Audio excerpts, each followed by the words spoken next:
thought that Huawei would further compete in the budget category with a smartphone topped with impressive set of specifications and features. This is our unboxing of the Huawei Y6 2018. What's up guys, Gian here, back again for another round of unboxing. At the time of this recording, Huawei has not yet given us the retail price of the Huawei Y6 2018, but once we got it, we'll definitely put it down below at the description. This one's in the budget category, and as you can see in the retail box, the plastic alone tells you what category it's in. Kiddingly aside, apart from the smartphone, the box includes a charger, a micro USB cable, and a SIM ejector tool.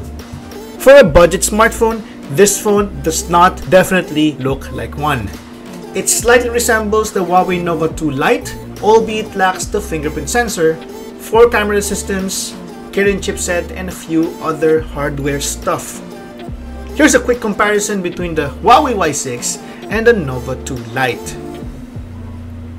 There's a 3.5mm headphone jack at the top of the phone. The tri-cut SIM tray is located at the left side. The sleep wake button and volume rockers are conveniently placed on its right side. And at the bottom, you will find the micro USB port and speaker grills. The phone sports a 13-megapixel rear camera with f2.2 aperture, PDAF, and LED flash.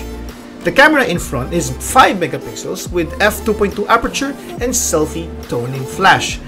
We will take sample photos using cameras of this smartphone, which we will upload to our blog, Facebook, and Instagram pages.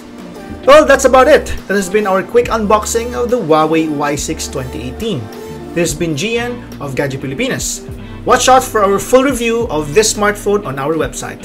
Don't forget to like, subscribe, and click that bell button if you're watching this on YouTube so you'll get notified for new contents.